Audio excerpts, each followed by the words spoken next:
Mitt Romney is expected to tighten his grip on the Republican presidential nomination today as voters in 5 northeastern states hold primaries. In this campaign to lead the nation, Romney rarely talks about his leadership experience in the Mormon church. He volunteered for key roles in the church back in the 1980s and 90s, including service as a bishop. Our Mary Snow spoke to some people who knew Bishop Romney at the time. Mary, what did they say to you? Well, Wolf, this is a part of Mitt Romney's life that people may not know much about. You know, unlike the jobs Romney often stresses as a former governor and CEO, this was a role that was very personal in nature. Some in his congregation had very positive experiences, others negative. And at times, it put him face to face with people who he had little in common with besides their faith. They might ask that, too, in class.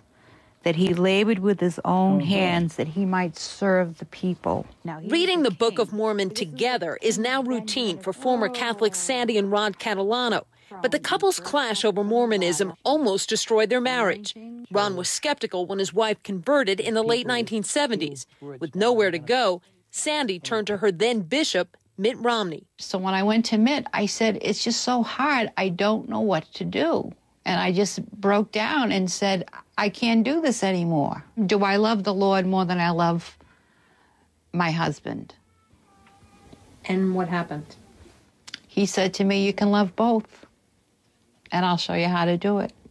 Mitt Romney, they say, came up with odd jobs for Ron, an out-of-work maintenance man struggling to provide for his wife and 3 sons. What he was doing, he was fellowshipping me and bringing me closer to, not to the religion, but just bringing me closer to him and his family and my family, which is important. He really helped change our lives for the better. We got work to do. Romney, on occasion, talks about his time as a church leader in the Boston area while he was making his way up the ladder at Bain Capital. Romney was a volunteer bishop, similar to a pastor, at the Church of Jesus Christ of Latter-day Saints. Friends at this church say he worked up to 20 hours a week, doing everything from counseling members to balancing budgets. And in that capacity, I had the chance to work with people who lost their jobs in some cases or were facing other financial distress, losing their homes. And I found that those kinds of circumstances were not just about money or numbers. They were about lives and about emotions. So why doesn't Romney talk more about his roles in the church? Mitt really is a great listener. Grant Bennett, a former LDS bishop who served with Romney, says there's a cultural component of humbleness among Mormons. And he says there are political risks. There are many, many misperceptions about the Mormon church. I think to dwell on his involvement in the church, no matter how effective he might do it, inevitably would lead to side discussions that may not be very productive.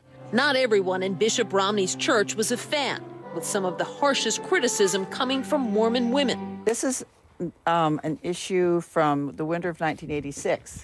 Judy Dushku was the editor of a feminist Mormon magazine who says she first clashed with Romney when the publication couldn't be distributed at church. His attitude is always, I know what's best. I'm the interpreter of Mormonism for all Mormons, and you have no right to comment on it. And if you do comment on it, you're wrong.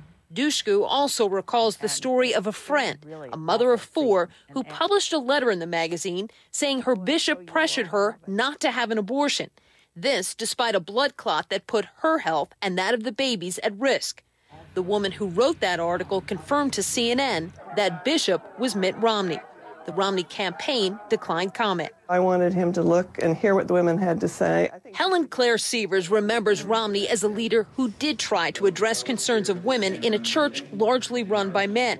She credits Romney with meeting with about 250 women to discuss issues and make some policy changes. I thought he was pretty open and caring to say, yeah, we'll do this, because I don't think many church leaders would have done that. But note, Sievers' admiration is in the past tense. What's your reaction when you see him on the campaign trail now?